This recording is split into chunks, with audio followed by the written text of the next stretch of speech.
Welcome to the Rita charitable trust. और आज आपका टेलरिंग सिलेबस का पहला क्लास है।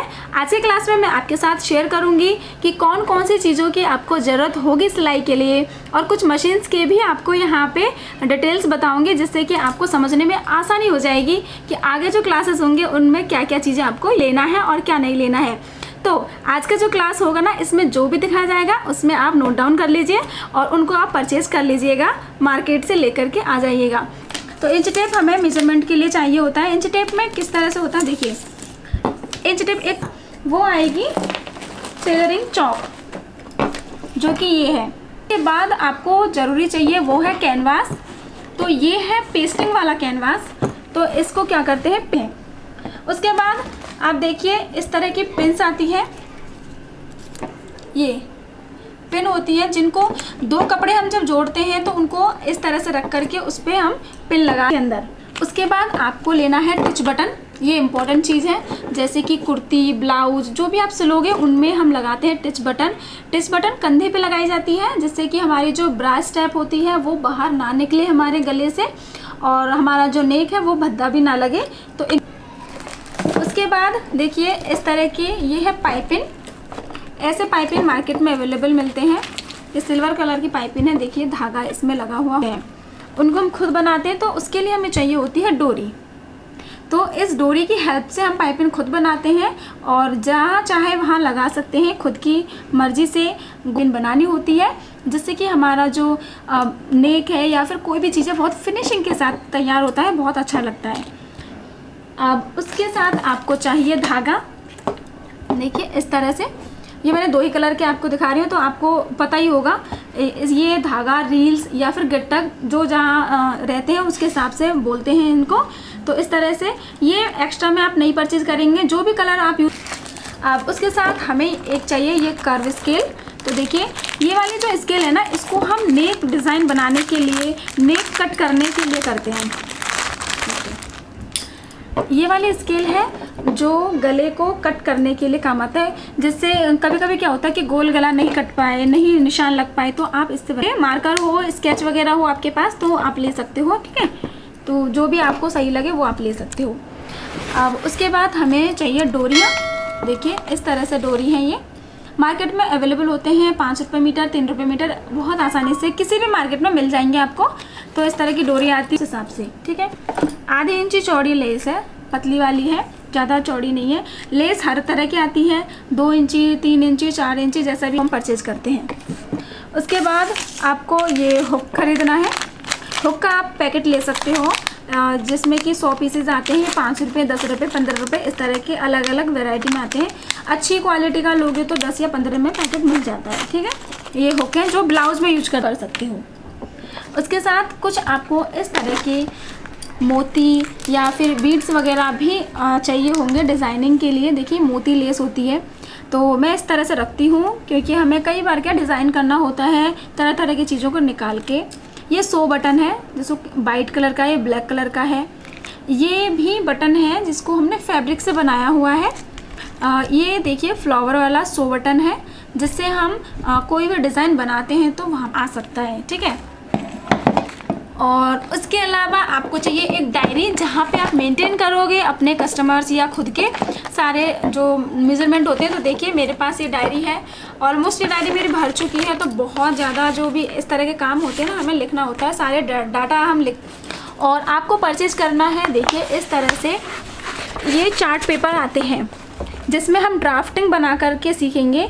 तो अगर आप यहाँ पे न्यूज़पेपर यूज़ करते हैं चार्ट पेपर की जगह, तो न्यूज़पेपर क्या बहुत जल्दी फट जाते हैं, जिसकी वजह से आप जो भी ड्राफ्टिंग सीखते हो, जो भी चीज़ें सीखते हो, वो रह नहीं पाते हैं आपके पास और वो ख़राब हो जाता है। ये जो चार्ट पेपर होता है ना, ये बहुत अच्छा होता है। एक बार आपने कोई भी पैटर्न तैयार किया, कोई भी ड्राफ्टिंग सीखी, पैटर्न तैयार किया, आपने सीख लिया उसको, ठीक है, कोई दिक्कत नहीं है कैसी भी चीज़ों से।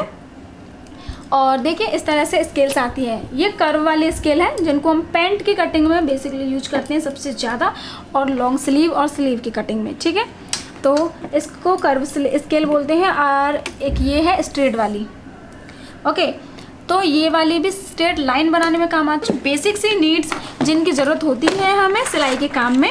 और जब आप शुरू में तो आपके पास शायद इनमें से काफ़ी चीज़ें नहीं होंगी, लेकिन सिलाई स्टार्ट करोगे, करना सीखना स्टार्ट करोगे तो आपके पास ये भी बहुत सारी हो जाएंगी। धीरे धीरे इकट्ठा हो जाता है, एक दिन में किसी का नहीं होता। ठीक है, जो आपके पास है वो देख लेना, जो नहीं है वो परचेज़ कर लेना। जो ज़रूरी चीज़ें हैं जैसे कैंची, चौक और इंच टेप, ये चीज़ें बहुत ज़रूरी है। कैनवास बहुत ज़रूरी है। चार्ट पेपर या फिर न्यूज़पेपर जो भी आप यूज़ करोगे इनका इकट्ठा करके रखना। डायरी ज़रूर। के बाद आपको कौन सी मशीन लेनी है, एक ही मशीन आपको अभी परचेज़ करनी है, फिर बाद में आपको बताते जाएंगे क्या करना है क्या नहीं करना है।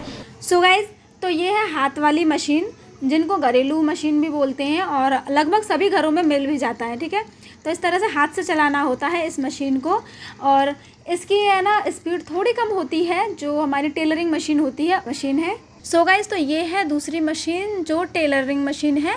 और यहाँ पे इस मशीन में ये है कि देखिए, इसको पैरों से चलाया जाता है, ये पैडल वाली मशीन है। तो अब मैं आपको दिखा रही हूँ जैक की झुकी मशीन, जिसको इंडस्ट्रियल मशीन भी बोलते हैं। इसको ना ज़्यादातर फैक्ट्री में यूज किया जाता है। तो देखिए मेरे पास ये मशीन है, तो मैं इस पर आपको धागा कैसे लगाना है, कैसे काम किया जाता है, तो मैं आपको बताऊँगी। धागा लगाने का जो तरीका है ऑलमोस्ट ज़्यादातर मशीनों में सेम तरीके से होता है, कोई दिक्कत नहीं होती है। और छोटी मशीन अभी मेरे पास है नहीं, लेकिन मैं इसमें आपको दिखाऊंगी ना, बिल्कुल वैसे ही होगा। धागा लगाने में आपको कोई प्रॉब्लम नहीं आएगी, और अगर आए तो मुझे बताना, मैं आपको फिर से बता देंगी कि कैसे आपको धागा लगाना है, आपके पास जो भी मशीन है उसके हिसाब से। तो देखिए, इस मशीन में इस तरह से इसका लुक है। पहले आप यहाँ से देखिए, ये इसका व्हील है। ठीक है, ये मशीन मोटर के साथ चलेगी, कभी भी वैसे नहीं चला सकते हो इसको पैर से। इसका मोटर यहाँ लगा होता है, और इस तरह से इसको देखिए, ये इस तरह से इसका चलते हैं। ठीक है, इस मशीन में यहाँ पे देखिए ये होता है लॉक लगाने का, जिस पर क्या है पीछे तो लॉक लग जाती है, जिससे कि है ना इस पर कभी भी आपका आगे का जो मुंह होता है वो कपड़े का खुलता नहीं है, बहुत अच्छे से ये लॉक लगता है। ये व्हील है नंबरिंग का, कि कितनी बड़ी आपको सिलाई रखनी है, कितनी छोटी आपको सिलाई रखनी है वो। ठीक है, अब यहाँ पे देखिए, यहाँ पर धागा लगाना होता है, इस तरह की स्प्रिंग होती है। ये वाला जो पोर्शन है और सभी मशीनों में सेम होता है। देखिए इस तरह से, ये बॉबिन केस है, ये है बॉबिन। तो बॉबिन में धागा भरा जाता है मशीन में इस तरह से कि यहाँ पे ना मशीन में धागा लगाने के लिए होता है। न्यू मशीन अगर होगी तो उसमें धागा भरने का ऑब्वियसली आया होगा, बट मेरे इस मशीन में नहीं है। तो मैं कैसे भरती हूँ, अगर जिनके पास धागा भरने के लिए कुछ सामान ना हो यहाँ पे लगा हुआ मशीन में, तो कैसे भर सकते हो आप। ये ट्रिक तो आपको हमेशा काम आएगी, कभी भी अगर आपको धागा भरना हो तो इस ट्रिक से देखिए कैसे करती हूँ मैं। जैसे कि मुझे ये वाला धागा भरना है, ठीक है, इस वाले बॉबिन में चलो भरते हैं हम धागा। ऐसे किया, अब देखिए 2-3 लपेटा मार के ऐसे रखना है, धागे को ऐसे रखना है अपनी तरफ। ठीक है, इसको ऐसे रखिए। ये मेरा क्रोशिया है, आप कोई पेचकस वगैरह भी ले सकते हो, कोई भी, ये बड़ी सुई भी ले सकते हो। ठीक है, अब हर एक मशीन का ये पहिया होता है, छोटी हो बड़ी हो, हैंड मशीन हो पैर की वाली हो, सबकी होती है। यहाँ पे पहिया जो लगा होता है ना, उस पर ऐसे आपको ऐसे रखना है। ठीक है, और मशीन को चलाना है।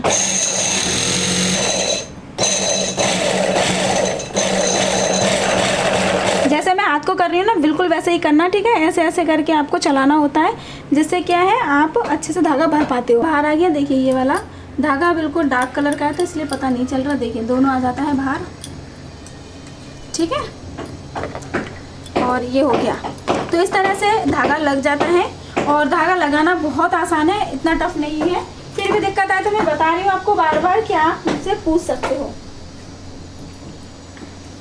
चलिए गाइस, तो मैं आपको बताती हूँ कि हमने धागा लगाया है तो सही या गलत लगा है कि नहीं, कैसा लगा है धागा, उसकी भी तो पहचान होनी चाहिए। तो अब जैसे इसको उठाएंगे तो मेरी मशीन में यहाँ पे घुटने से है, आपके में यहाँ पे होगा लिफ्टर। ठीक है, उसको उठाना, और आप पहली बार जो सिलाई लगाते हो ना, तो जो ये धागा होता है इसको ना हमेशा हमेशा इस तरह से पकड़ लीजिएगा, जिससे कि दिक्कत आपको नहीं आएगी। ये जो धागा है ना, नहीं तो नीचे चली जाती है मशीन की, तो इसको आपको पकड़ना है ऐसे, और फिर मशीन चलानी है।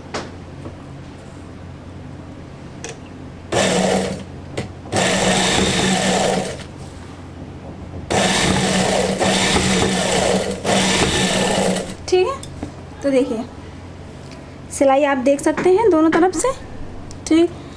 इस तरह से आपको सिलाई लगानी है आपकी। सो गाइस, तो ये है इंटरलॉक मशीन। 3 गट्टक लगेंगे इसमें, बट इसकी जो निडल होती है वो एक ही रहेगी, सिंगल निडल की मशीन है। ये बहुत अच्छे से ओवरलॉक करती है। यहाँ पे एक ब्लेड लगा हुआ है, ये वाली जो है ना ये ब्लेड है, इसे क्या कटिंग करके ही ये ओवरलॉक करती है। अब देखिए नीचे से दिखाती हूँ, इस तरह से इसमें धागा भरा हुआ होता है, ठीक है। और देखिए इसको पैर से चलाना पड़ता है और ये उल्टा चलता है। नॉर्मल हम सिलाई मशीन करते हैं तो ऐसे करके इस तरह से पहिया रखते हैं, इस तरह घुमाते हैं, ठीक है, पहिए को, लेकिन ये ऐसे चलेगी इस तरह से। तो मैं आपको दिखाती हूँ कि ओवरलॉक करने के बाद कैसा लगता है कोई भी कपड़ा। तो देखिए इस तरह से लिफ्टर को ऐसे उठाएंगे, इसको घोड़ा भी बोलते हैं लिफ्टर को, अलग अलग हर कोई अलग अलग नाम से बुलाता है। देखिए अब इस तरह से करेंगे पीछे की तरफ,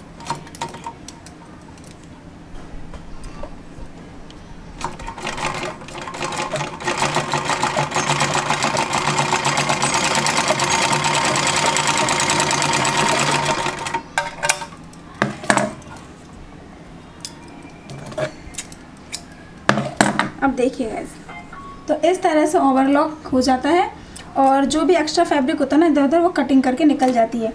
अब कोई भी ड्रेस को आप बनाने के बाद इस तरह ओवरलॉक करते हो तो ये बहुत अच्छा रहता है, फिनिशिंग बहुत अच्छी रहती है और जिनके लिए बना रहे हो ना वो भी बहुत सेटिस्फाइड होते हैं। सो गाइज, तो ये कुछ मशीन्स हैं और कुछ सामान हैं जो हमें चाहिए होंगी आगे की क्लासेस के लिए, तो मैंने आपके साथ दिखा दिया है, आपको शेयर किया है और सारी चीज़ें बता दी। आई होप आपको अच्छे से समझ में आ गया होगा। अगर अभी भी कोई डाउट हो, कोई चीज़ नहीं समझ में आ रही हो तो आप पूछ सकते हो, कमेंट कर देना, ठीक है, तब भी आपको रिप्लाई मिल जाएगा।